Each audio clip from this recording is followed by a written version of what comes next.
ሰላም ውድ አድማጮቻችን ቸልሲን የሚመለከቱ የዝውውር መረጃዎችን ይዤ ተመልሼ መጥቻለሁ።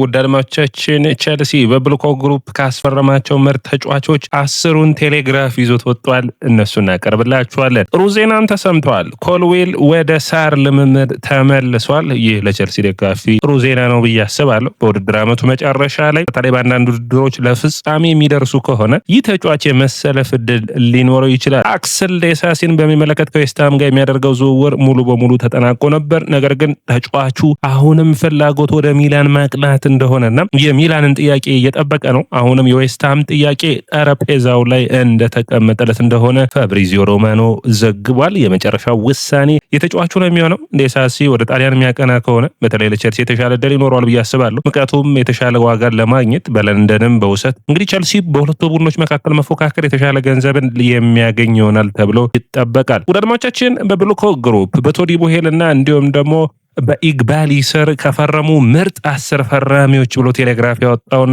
ላድርሳችሁ። እናንተ ደግሞ የራሳችሁን አስተያየት አስቀምጡልኝ። የቀረ ካለ እንግዲህ ከ10ኛ እንጀምር። ኒኮላስ ጃክሰን 10ኛ ምርጥ ፈራሚ ተብሎ ተመርጧል። 9ኛው ጃቦ ፔድሮ ነው። 8ኛ ሳንቼዝ፣ 7ኛ ፔድሮ ኔቶ፣ 6ኛ ማሎ ጉስቶ፣ 5ኛ ስቴፋ ዊሊያን እንዲሁም ደግሞ 4ኛ የሚገኘው ኤንዞ ፈርናንዴዝ ነው። ኩኩሬላ 3ኛ፣ ካይሴዶ 2ኛ ተመርጧል። 1ኛ ኮል ፓልመር።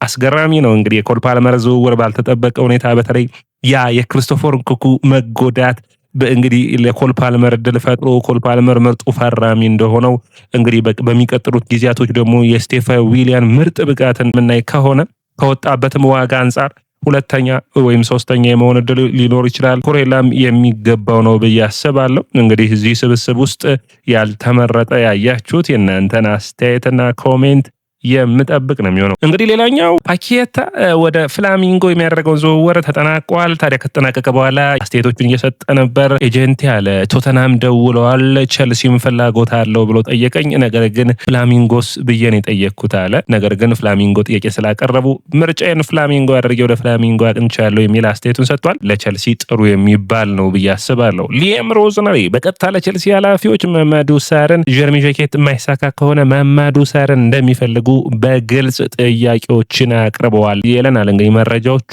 የመማዱ ሳር ኤጀንቱን ተጫዋቹን ማናግረውታል። በስትራስቡርግ አብረው እንደሰሩና የተሻለ ብቃት ያለው ቡድኑን ማሻሻል የሚችለው ተጫዋች እሱ ነው ብለው ሊየም እምነት አለው የሚሉ መረጃዎች ወጥቷል። ሌላኛው ኤንዞ ፈርናንዴዝን የሚመለከት ነው። የኤንዞ ፈርናንዴዝ ተወካዮች ለቸልሲ ዝውውር መስኮቱ የክረምቱ ከመምጣቱ በፊት በቀጥታ ከኃላፊዎቹ ጋር ንግግር ጀምረዋል። ይህም ምንም በሚመለከት ነው ካላችሁ ውድ አድማጮቻችን አንድ ሐሳብን በሚመለከት ነው። ያም ቸልሲ አሉ አዲስ ኮንትራት ሊያቀርብልን ይገባል የተሻሻለ ደሞዝ ያለው የሚል ነው። ያለበለዚያ ግን ፒኤስጂን ማድሪድን ፍላጎት እንዳላቸውና እነሱን ከማነጋገራቸው በፊት የቸልሲ ኃላፊዎችን ማናገር ይፈልጋሉ። እንግዲህ ይህ ትልቁ ጥያቄ ሆኖ መቅረብ የሚጠበቅበት ይመስለኛል። ምክንያቱም ቸልሲ ብዙ ተጫዋቾችን ያስፈርመዋል፣ ረጅም እድሜ ኮንትራትን ሰጥቷቸዋል። ነገር ግን እነዛ ኮንትራቶች ላይ ተጫዋቾቹ መልቀቅ የሚፈልጉ ከሆነ ውሳኔው የተጫዋቾቹ እንደሚሆን ይታወቃል። ታዲያ ቸልሲ የደሞዛቸውን ሁኔታ ማሰብ የሚጠበቅበት ይሆናል። በተለይ ባለፉት ፕሮግራሞቻችን እንዳነሳ ነው የካይሴዶ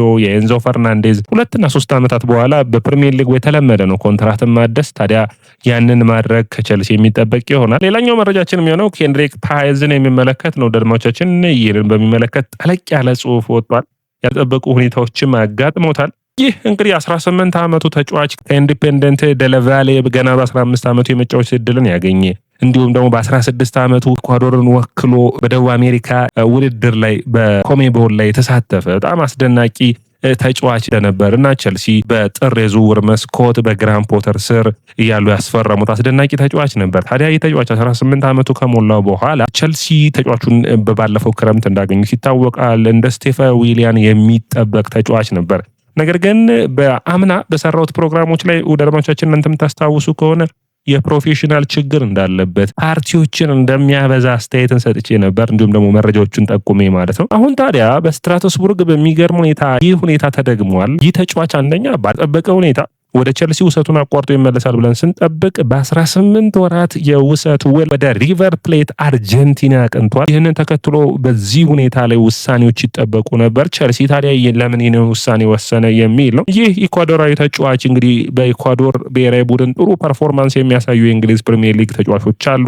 አንደኛው የቡድኑ የቸልሲ እየተጫወተ የሚገኘው ካይሴዶ ነው። ሌላኛው በአርሰናል ቤት በጥሩ ብቃት ላይ የሚገኘው ጥሩ ፐርፎርም እያደረገ የሚገኘው መሀል ተከላካዩ ማለት ነው ማንሳት ይቻላል። አሁን አምበልም ሆኖ እያገለገለ የሚገኘው ፒየር ሂንካፔን ማንሳት ይጠበቃል። ታዲያ ይህ ተጫዋች ግን እንደነዚህ ተጫዋቾች ሲሆን አታየም። ምሽት ክለቦች ላይ በጣም እየታየ ለአቋሙ መውረድ ተጠያቂ ሆኗል። ሊየም ይህንን ያውቃሉና ወደ ቸልሲ እንዲመለስም እድልን አልሰጡትም። ታዲያ ኬንድሪክ ፓየዝ አሁን ወደ ሪቨር ፕሌት 18 ወራት የውሰት ውል የሚያቀና ይሆናል። ባለፉት ጊዜያቶች እንግዲህ ይህ ተጫዋች ጥሩ ብቃትን ያሳያል ተብሎ ቢጠበቅም በስትራስቡርግ የተጠበቀውን ያክል እየሰራ አይደለም። ታዲያ ወደ አርጀንቲና መመለሱ እንግዲህ አንዱ ትልቁ ኃላፊነት የሚሆነው በጥሩ ፐርፎርማንስ የሚያጠናቅቅ ከሆነ 20 ዓመቱ የሚሆነው ይሆናል። ያ እንግዲህ ትንሽ እድልን የሚሰጠው ነው ወይስ እድልን አይሰጠውም? በሚቀጥሉት ጊዜያቶች በዝውውር ሁኔታዎቹ በተጫዋቹን ፐርፎርማንስ የምናይ ይሆናል። ነገር ግን አንዳንዴ በዚህ እድሜ የምታገኘውን እድል ከፍ ካልክ በኋላ ሊገኝ የሚችል አይደለም። ያንን በሚገባ ማሰብና መወሰን የሚያስፈልገው ይመስለኛል። ሌላኛው መነሳት የሚጠበቅበት ነጥብ እዚህ ላይ ስቴፋኖ ዊሊያንን ማድነቅ ይጠበቅብናል። ስቴፋኖ ዊሊያን የቤተሰቦቹ ሁኔታ በተለይ በጣም ቤተሰቦቹ ጥሩ የሚባሉ ቤተሰቦች ነው ያሉት። በጥሩ ሁኔታም ማሳደጋቸውን የሚያሳይ አይነት ውሳኔዎችና ሂደቶችን ታዩበታላችሁ። ሌላኛው እንግዲህ ጀርሚን ጃኬትን የሚመለከት ነው። ጀርሚን ጃኬትን በሚመለከት እንግዲህ የተለያዩ መረጃዎች ወጥተዋል። ከማትሎስ እንዲሁም ዛሬ ድረስ የወጡ መረጃዎች አሉ። ፋብሪዚዮ ሮማኖ እነዛን ጠለቅ ብለን ስናያቸው እንግዲህ ሊሄም ተጫዋቹ እንዲመጣ ይፈልጋሉ።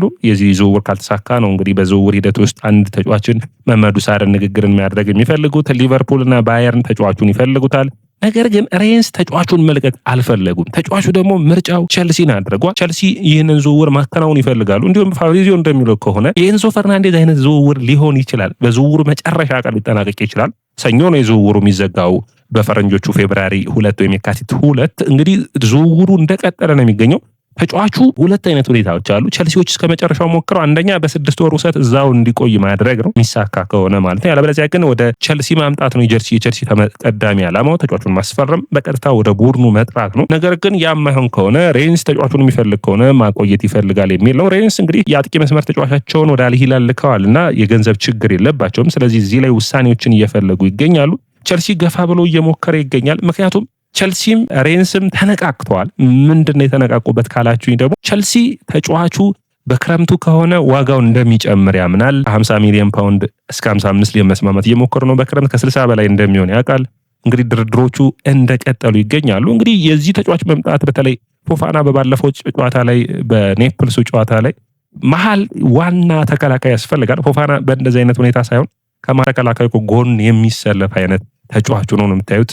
በሃይ ኢንተንሲቲ ሩጫዎችና ከበር በማድረግ ያ ማለት ዞናል ማርኪንግ ላይ ፎፋና ደከም ያለ እንደሆነ ዋን ማርኪንግ ላይ ግን የተሻለ ጥሩ ፐርፎርማንስ እንዳለው የሚያሳይ ነው። ስለዚህ ለዚህም ነው መመዱ ሳርን የሚፈልጉት ወደ ቡድኑ ለመመለስ። እንግዲህ ንግግሮቹ እንደቀጠሉ ናቸው። ውሳኔዎቹ በሚቀጥሉት ጊዜያቶች የሚጠበቁ ይሆናል። ሌላኛው የቸልሲ ችግር እና አሮን አንሲልሞ የብልኮ ግሩፕ አንዳንዴ ምንም እንኳን የእግር ኳስ ደጋፊ ብትሆኑ ደረማቻችን አንሲልሞ ላይ ግን እየተደረገ ያለው የቸልሲ ደጋፊ ብትሆኑ ትንሽ ያሳዝናል። ተጫዋቹ ደረማቻችን በጣም ከተስማማው በጥሩ ፐርፎርማንስ እየሰራ ከነበረበት ቡድን ማለትም ዶርትመንድ ቸልሲዎች የመለሱት ለምንድን ነው የሚል እኔም ጥያቄ ነበረብኝ። ወደ አድማጮቻችን አይደለ? ምክንያቱም ቸልሲ ጀርሚን ጃኬትን እየሞከረ ነው። ካልተሳካ ማማዱ ሳርን ይፈልጋል። ለምን መለሱት ታዲያ? አንሲልሞን ለምን ተመለሰ የሚል ነው። አንሲልሞን አንደኛ ፍላጎት የላቸውም። ሊየም አንደኛ የእሳቸው ውሳኔ እንዳልሆነ የውስጥ አዋቂዎች መረጃዎች ያወጣሉ። ሊየም አንሲልሞን በዝውውር መስኮት ላይ ማካተት አይፈልጉም። እንደሱ አይነት ሳይሆን መሀል ሴንተር ባክ ነው የሚፈልጉት። አንሲልሞ ኦልሞስት የቀኝ ተመላላሽ ወይም ደግሞ ወደ ቀኝ የሚያደላ ወይም እንደ ፎፋና አይነት ያጨዋወት ስታይል ያለው ነው። ስለዚህ ይህንን ተጫዋች አልፈለጉም ነበር። ንግግሮቹ እየቀጠሉ ናቸው። ነገር ግን አንሲልሞ ወደ ቡድኑ መመለሱን ተከትሎ ወደ ስትራስቡርግ መሄድ አይፈልግም ይህ ተጫዋች። አሁን አንዳንድ መረጃዎች የፋይናንስ ሁኔታዎችን ለማሳደግ ነው የሚሉ ምክንያት ነው የቀረበው። ተጫዋቹ ታዲያ ለምን በዚህ ይበደላል? ዶርትመንድን ሲለቅ ወደ አድማጮቻችን በመልበሻ ክፍሉ ያለቀሰ ይታያልና ትንሽ ያ የሚያስቸግር ነበር። የቸልሲ ኃላፊዎችም እንዴት እንደዚህ አይነት ውሳኔዎችን ይወስናሉ የሚል ነው። ምክንያቱም እንግዲህ ቸልሲ ሌላ ማከላከያ መጥቶ አንሴልሞን የሚጨምር ከሆነ ተጫዋቹ ለ6 ወራት ሳይጫወት ልናየው የምንችልበት እድል ይኖራል። አምና ያለፉት 6 ወራት በክለቦች ዓለም ዋንጫ አልተሳተፈም ይህ ተጫዋች። ስለዚህ ለምን በዛ እንዲቆይ አላደረጉም? በዚህ ሁኔታ የተነሳ ራሱ ዶርትመንድ ጋር መቃየም ውስጥ እንደገቡ መረጃዎችን አሳይቻችሁ ነበር በባለፈው ፕሮግራማችን። ቸልሲና የአንሴልሞ ጉዳይ በጣም አሳሳቢ ነው። ሌላኛው የታይሪክ ጆርጅ ጉዳይ ነው። ታይሪክ ጆርጅን የሚፈልጉት የእንግሊዝ ፕሪሚየር ሊግ ቡድኖች ቀጥተኛ ክፍያን በሚመለከት መደራደርን አልፈለጉም። በውሰት ተጫዋቾችን የሚፈልጉት ታዲያ አትላንታን፣ ቸልሲ ደግሞ ከጣሊያን የሚመጡ ክለቦች ሮማ፣ አትላንታ፣ ፓርማ በተለይ በባለፈው የዝውውር መስኮት ሮማ ሊጠናቀቅ ጫፍ ከደረሰ በኋላ ወደ ፉላም መሄድ የፈለገው። ነገር ግን ፉላም ኬቨንን ማስፈረማቸውን ተከትሎ ይህ ዝውውር ሳይሳካ ቀረ። አንዱት እንግዲህ በቸልሲ ቤት ውስጥ እየተቸገረ የሚገኘው ታይሪክ ጆርጅ ነው። ወዳጆቻችን የታይሪክ ጆርጅ ውሳኔም የሚጠበቅ ይሆናል። ቸልሲዎች እነዚህን ተጫዋቾች በሚመለከት በፍጥነት አለመስራታቸው ትክክል እንዳልሆነም የሚታወቅ ነው። ወዳጆቻችን ይህ የያ ስፖርት ነው። የያ ስፖርትን ላይክ፣ ሼር፣ ኮሜንት፣ ሰብስክራይብ ማድረጋችሁን አትርሱ።